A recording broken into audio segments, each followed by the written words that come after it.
Rachael Talibart, it's an absolute pleasure to have you on Vision and Light. A warm welcome. Thank you very much. It's my absolute pleasure to be here. Tell me that in an hour. Right, I've been really looking forward to having you on Vision and Light, purely because you're a photographer who photographs amazing ocean photographs, first and foremost. You photograph places that I know very, very well on the west coast of Scotland, but you do it in a way that's very unique. So I love that sort of individualistic nature to your photography. So I've got a million things that I'm interested in asking you. So hopefully you're open for a bit of couch therapy time. Yeah, that sounds good to me. Bring it on, I say. All right, good. Right, so are you suffering from lockdown blues? Maybe a little bit, yes. So I'm in England at the moment. That's where I live, and as you know, we're in lockdown. And as I'm a full-time professional photographer, arguably I'm allowed to go out and make photographs. But although I specialise in the sea, I don't actually live on the coast. Right. You I do, but I actually live inside the M25. So for your international listeners, I'm basically just in the suburb of London, and I just haven't felt that it was necessarily the right thing for me to be driving down to the coast. So, you know, you could argue I can do it, but I haven't been. I've done very little photography now for weeks, and it's not easy because I love it so much. It's definitely, it's not just about earning money. In fact, it's not very much about that at all. That's the least that it's about. It's about pursuing a creative passion. So yes, I always like to be glass half full, and I'm definitely very busy. I've found lots of ways to pivot my business so that I can still work.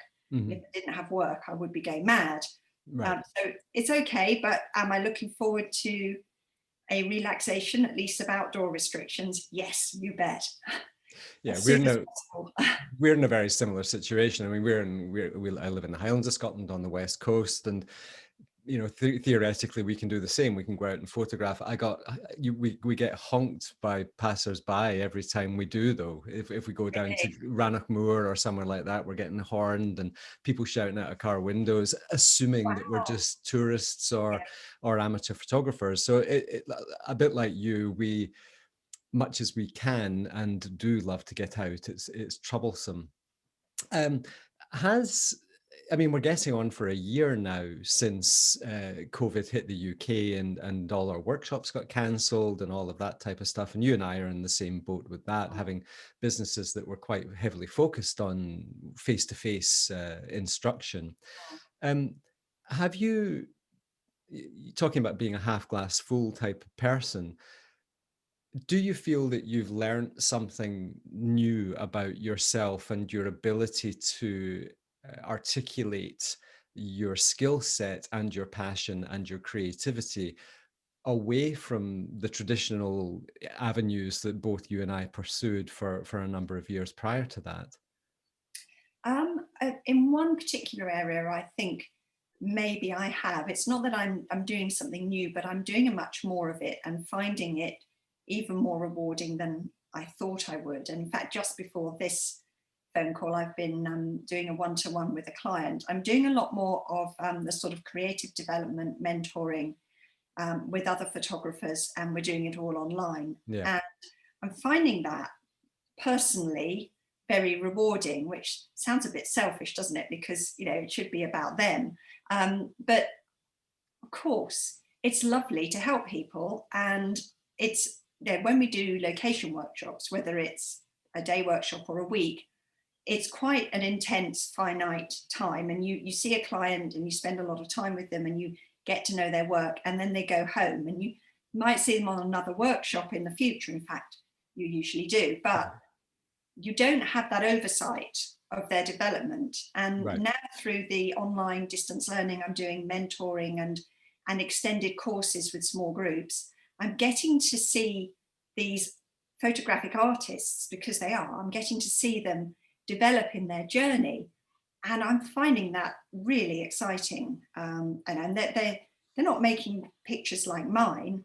That would be a disaster. I don't want to churn out Rachel clones. I mean, the person I've just been talking to specializes in multiple exposure work, which I Okay. never do. But just to see the fulfillment that they get, and to see as they develop towards their goals, is it's really nice, actually, and Mm. that's definitely keeping me going at the moment. Right. And one of the things you just said there was that it was you felt selfish about taking pleasure in that.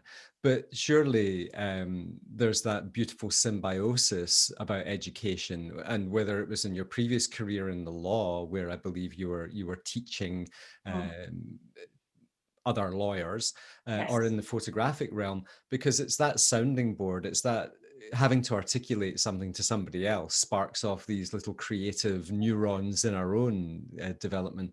Do you feel that when you're going to get back into the field, that there's going to be a different Rachel behind the lens or behind the camera? Do you think you're going to have a different relationship with familiar subjects in particular than perhaps you have in the past? I'm not sure that wish I could say yes to that, but actually, be honestly, I don't think so, because I think when it comes to taking photographs out in the field, I'm very happy with where I am, and I am constantly bombarding myself with ideas and getting more ideas the more I do, and so on. That just happens naturally. Hmm. What I don't want to give up when we go back to the world is this other source of fulfillment, this helping other people with their long-term development. So I think where I'll be as a photographer, as a teacher of photography, is definitely changed forever. Hmm. Where I am as a photographer in terms of making my own work probably hasn't. I was on a trajectory before lockdown that I think I still am on. Okay. Just champing at the bit to get out there and do more. So what I'm obviously very interested in creative development and the articulation of expression. Um, Now, I'm very familiar with an awful lot of your work, both in the sort of oceanscapes, as we would call them, and the intimate side of things. And you seem to have a very cheeky relationship with light, in that this is me shooting myself in the head. There's no way to compliment another photographer without it sounding snidey. No, don't Um, do but that. at the same time, there's a kind of childish frivolity to a lot of your work, but at the same time, it seems loaded with quite heavy metaphor. And it's a curious juggling act. I'm going to assume that it's all entirely conscious and intentional. How much of that comes after the fact versus how much of it is kind of in your mind at the time you're in the field? I think it comes as I make the photographs and before, like a lot of other people who are shamelessly obsessed with photography. I think your subconscious, and you'll know this too, your subconscious is probably thinking about photography and ideas the whole time, even if you're not aware of it. Even when you're watching, something on the TV or having dinner, there's a part of you that's always thinking about the light and ideas and things. And that's lovely. And you can't really explain a sort of chain of causation there, because it happens so intuitively and naturally behind the scenes. In fact, I would go so far as to say that I, at least, can't force that. No. I can't make that happen. It's just a very natural process. Um, but I love that I've never actually had anyone describe my work as cheeky or playful before, and I'm really, really happy with that, All right, because good. I definitely think I have a sense of humour, and I am quite silly naturally as a person. And my shooting buddy Jennifer Bunnett, who Mhm. we back in the days when you were allowed, we used to carpool and go down to the coast once a week together. She and I are very silly people, and the jokes in the car on the way down and during our coffee breaks are so absurd they can never be repeated. And I think that sort of humour must inform my work. Now, you had a photographer, and I've forgotten his name now. He's a very famous photographer, so it's really embarrassing that I've forgotten his name. One of your recent interviewees, you'll probably think who I mean. It was really interesting. He's definitely what I would call a landscape photographer. Okay. And he talked about his objective being showing people what they would have seen if they'd been standing with him, which is something I often hear said as an objective for landscape photographers.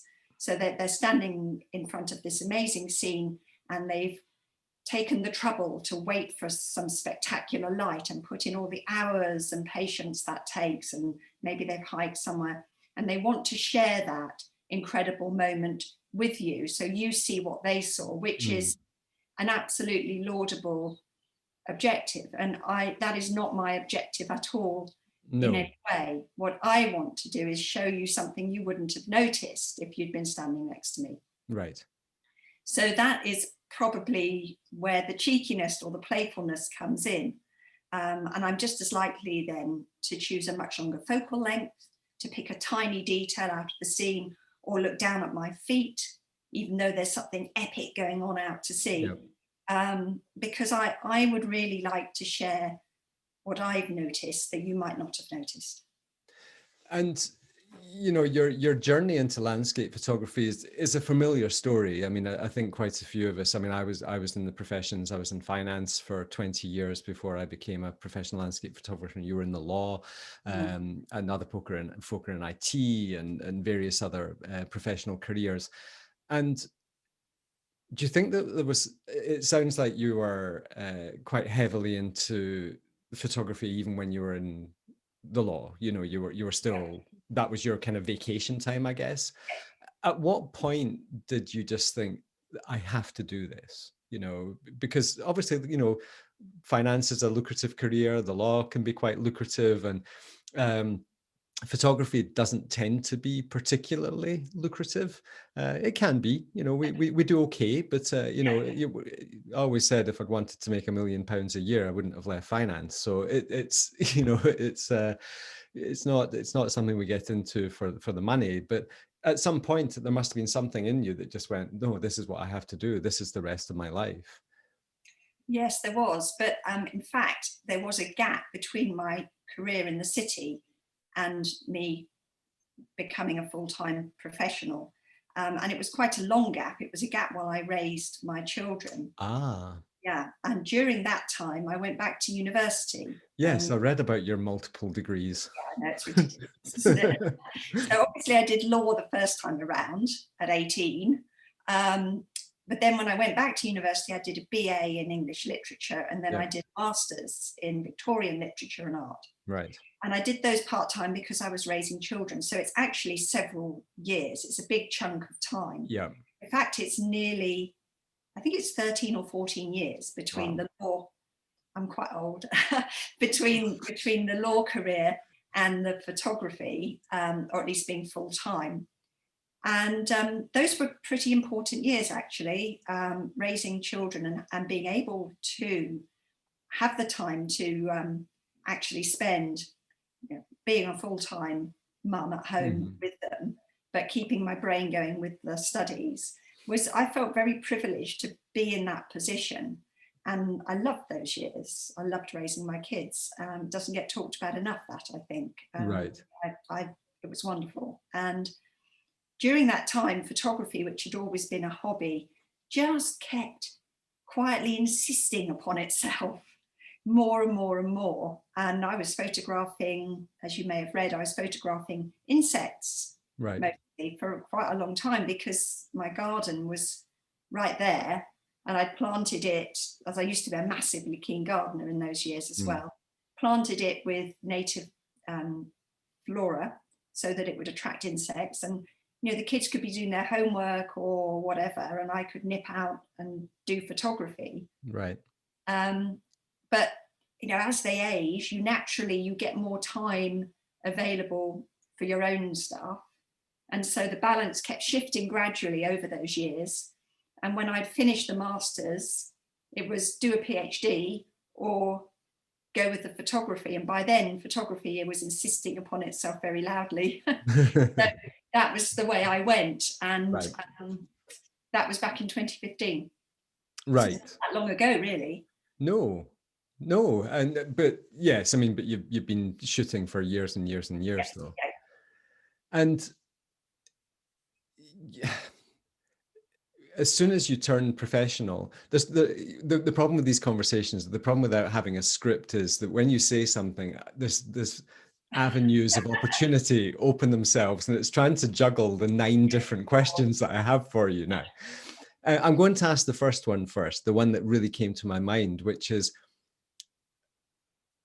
what, if anything, about spending time with young children, progressively going through their development as they explore the world, as they learn risk and reward, and outdoor craft and all of those types of things, and understanding nature.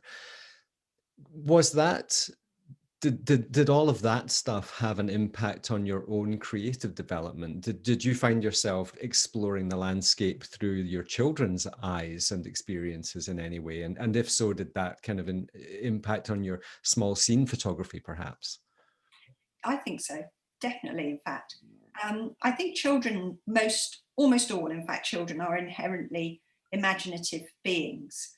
And my children are certainly no exception. They're 2 very creative kids, and one is now studying composing for visual media at university in Boston, and the other one's a Oh, chef. wow.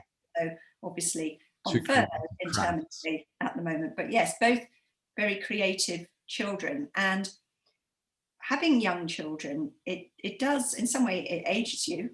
You're completely exhausted, and yes, exactly. You look great. But in other ways, it makes you young again. And I think that was in your question, that experience of seeing the world through a child's eyes again. And they haven't learned yet what is the received way of seeing the world. So anything goes. Right. And, my kids and I, we used to spend a lot of time doing crazy playing silly games together, and crafts exactly as you describe, and out in the garden and things. And I definitely think that spending a lot of time with them was influential in helping me to sort of get back to the imagination that maybe my years working in the city had quieted, and brought that voice back. I've got whiteboards all over the house because I'm one of these people that just has little snappy ideas, and if I don't write it down instantly, it disappears because another thought comes along. And on one of my whiteboards around the house somewhere, I've got it written down that says, "We learn to be square." Yes. We get it forced into us. I had a conversation with quite a few people about this on the Vision and Light episodes, and isn't it ironic that as children we come fully equipped, not quite out the womb, but within a few years of that, once we start gaining our skills in articulation, that we come already creatively primed. And then I think a lot of our education kind of beats it out of us, either fitting in with our peers or into other education establishments, etc. Does this form a significant part of your teaching, either through your mentorships or on your workshops? Is that kind of, because the danger, obviously, with any formal education is that it becomes a rules-based, sort of progressive, do this, this, this, and this, and make a pretty photograph. You don't strike me as a person that would go down that line at all. No. One of the things that's really important to me is that people find their own voice. So without wishing to upset Instagram followers who've asked me this question, I'm rarely happy to receive what focal length did you use, or what shutter speed did you use, even worse, what camera did you use, kind of questions, and on Instagram. I like them as little as I like the where question mark that Yes. you are. Those I don't like, because that suggests to me someone who is at a stage where they are thinking, if I use that shutter speed or that focal length or go to that place, I will make a picture like that. Now, I'm being a little unfair, and so I'm usually very polite and answer those questions, because I think it is a stage that a lot of people, if perhaps all of us, go through when we're acquiring the skills. We actually do need to copy other people. It's a way of acquiring the skills. But what I'm keen to see is for my clients to then move beyond that stage and find their own voice. And that's the hard thing, particularly because almost everyone seems to be a photographer these days. And we're so immersed in quite a lot of repetitive imagery. But I do believe that everybody is capable of expressing their own unique voice. So I don't actually believe in talent. I think talent is a construct. Okay. I think it is true that some people will get from A to D more quickly than others. Some people are intuitive and go in a big leap from A right over B and C to D. Mm-hmm. Some people have to go through B and C. I do. I'm a plodder. Okay. I have to go through B and C to get to D. But everyone will get there. And everyone's D, I hope, will look a little bit different from everybody else's D because we're all unique. So I think talent is a really difficult idea because it's quite reductive as well. It suggests that some people will get there easily and some people will never get there. And I hate that. I think I want to enable people, be positive. I think everybody can get to express their own vision of the world. And that's what I want people to do, which sounds a bit vague, but I think it doesn't. It doesn't. And it's obviously, it's a topic that I spend a lot of my time thinking about, of course. As much for my own development as for the development of people who I'm involved with in their education. In terms of, we're back to that. Which of the numerous questions do we want to go down now? I'm a big advocate that our creative development is a combination of nature and nurture. And I think our nature is very much our personality type, our self-confidence issues, how we were parented, how we were schooled, how we interact with other people, whether we're introverted or extroverted. All of those types of parameters, I think, are huge. And most of the barriers between A and D, I mean, without randomly bringing percentages out of the air, but possibly 80% of them are self-induced barriers in terms of self-confidence or lack of that feeling of self-worth. You strike me as a woman who feels quite self-empowered, that you are confident in your voice and that what you have to say has gone through the filters and the process of cognition, so that when you do make a statement, you're confident that that statement is the one that you want to make. Has that always been the case, or has that something that has developed also? And if so, has photography helped to develop that confidence? Yeah. That was a long question. I think I just about have an answer. So no, I mean, I think life experience, there are some advantages to aging. There's Yes. quite a lot of disadvantages, so it's only fair there be some advantages. You know, I'm not in the spring of youth, and having acquired quite a lot of life experience over the decades has brought me to where I am now. You know, if I were starting out in photography as my first career, I don't think I would be the same sort of photographer at all. So I have been through all the crises of confidence that everyone else has, and to suggest that I have reached, not that you did, but if anyone were to think I was suggesting that I have reached some sort of nirvana of confidence and will forevermore be entirely confident in everything I do, of course, in reality, that's not the case, because we all doubt ourselves, and that's the human condition. It's part of the human condition, I think. So I've forgotten the rest of the question now. What else was it? Well, it's really part of it was that.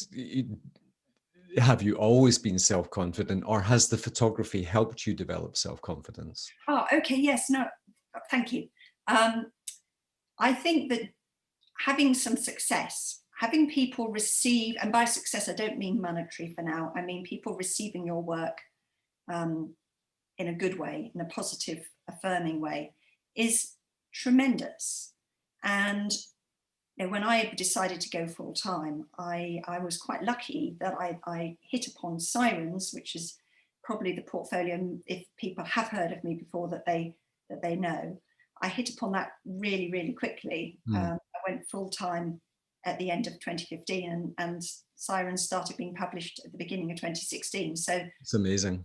It came pretty fast, and frankly, the reactions of people to that work completely overwhelmed me in a really good way. I was making work that I knew I was pleased with it, but I didn't know other people would like it.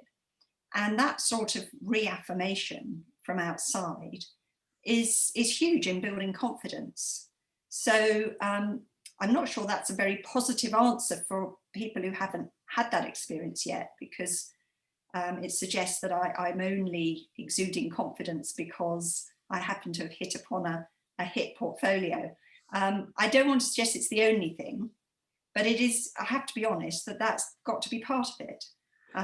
It's a very curious conundrum. It truly is a very curious conundrum, because I think the problem is as we become more successful in our photographic careers, you somewhat lose that objectivity of being able to observe how you would be if you were not you, as it were. This is where the whole metaphysical, existential, philosophical crisis starts kicking in. I do melt down occasionally during these interviews, so you'll have to bear with me. We will talk about your book, your latest book, which we have here, Tides and Tempests. We'll talk about that in part 2 of this, amongst other things. But before we end part 1, I still want to just hold on to this concept of self-confidence as a powerful tool in our creative development, and how to get it.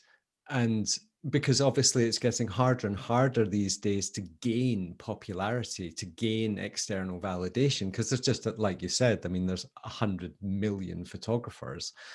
Instagram, all the other social media platforms are just, we're tsunamied by photography and photographers.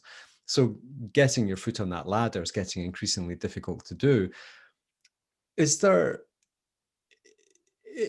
some sense of internal personal development? Because not everyone's aspiration is to be a professional landscape photographer. Many people just want to go out and make beautiful photographs, or photographs that are meaningful to them.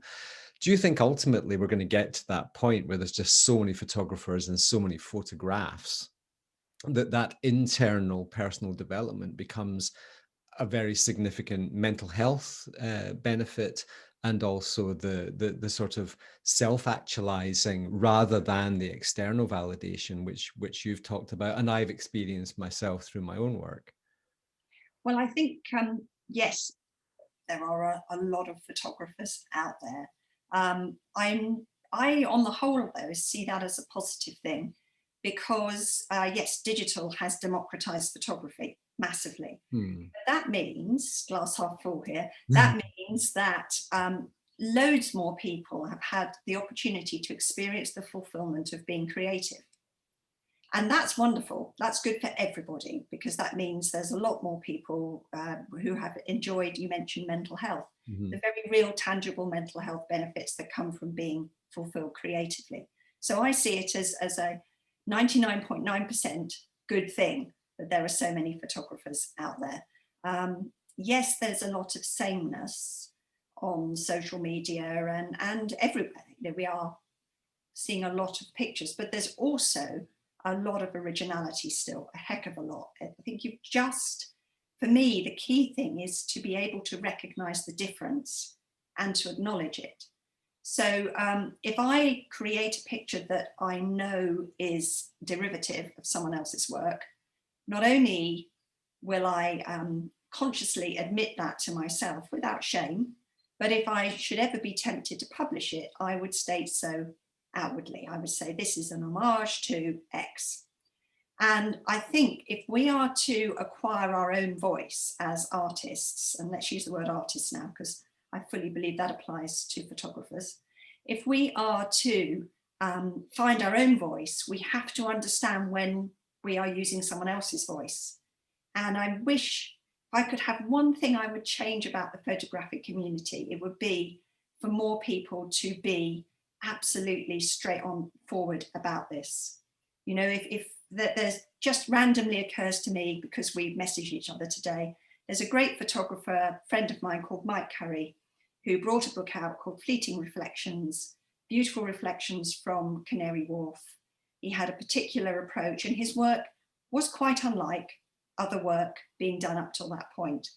There are a million Mike Curry plagiarists out there, and I use the word plagiarism on purpose because it really is. I've done a lot of academic time, so I know when the word applies. And the vast majority of them will never say inspired by Mike Curry. Now, those people, if they continue on that trajectory, are never going to truly know the fulfillment of creating. They're never going to have that wonderful feeling that they've actually found their own voice, because they don't yet know that all they're doing is parroting someone else's voice. And that's people who are open about when they create derivative work, I think that they're being honest with themselves. And that's the first step towards actually creating something that isn't derivative. The reason I'm smiling, I love these conversations so much. I really do. I mean, I literally get paid to talk to the best creative people in the world, and it's the best thing. The reason I'm smiling there is because, I mean, you've noticed I've got 5 guitars behind me, and I've been playing since I was a kid. And the concept of education is that we learn to play the songs of other people. If you know, you want to play like Dave Gilmour from Pink Floyd, you learn to play Another Brick in the Wall or Money or Comfortably Numb or that type of thing. And you can derive a huge amount of pleasure from the playing of those songs. And I don't think anyone who plays Comfortably Numb honestly believes that they created that melody. However, I think there's an awful lot of people out there who do take plagiaristic photographs who don't see it as plagiarism. And this is why I was kind of smiling at you, is because I think there's a degree of, it's not even denial, because I don't think it's even conscious. You know, it's just, this is a photograph I made. It's beautiful. And look how popular it is. And I'm not entirely sure that they're missing out on anything other than our perception that they're missing out on something. It's a curious one. Well, I mean, I think I'm conscious that you've got your half-hour time thing needs to happen soon, but it's fluid. This is worth pursuing, I think. Good. Because what I don't want to suggest, as I said earlier, I'm just going to go back to that. I don't want to suggest that it's wrong to copy. No. As we have mentioned earlier in this conversation, it's an important way to acquire skills. I also want another caveat in here. It is entirely possible for 2 photographers, without knowing of each other's work, to produce similar work. It happens. It happens. It happens a lot. So that's all fine. And we mustn't, if we become, I mean, I have got 1 or 2 clients who perhaps their biggest hurdle is that they're too worried about this. And it's stopping them from making work because they're so worried that everything they do is derivative, and that's stopping them from doing anything. And that's a disaster. So, you know, that's my biggest goal with them, is to get them past that. So one mustn't be too obsessed with it. But there is a massive, massive fulfillment that comes from creating something that, you know, you really did create that. You know, this client I spent an hour with just before us is doing these beautiful multiple exposures of colourful beach huts that don't look like, and I spend a huge amount of time looking at photography, they don't look like anything I've seen before. They are uniquely hers. Great. And the joy, let's use a good old-fashioned word, the sheer joy that has brought into her life, that she is creating something that comes from her, is immeasurable. And I think that just brings with it confidence and more creativity. Yes, I agree. What we'll do is we'll draw this first half to a close. So part 1, we can say thank you very much, Rachael. It's been very stimulating so far. I am very much looking to part 2 of this very enjoyable discussion. Thank you.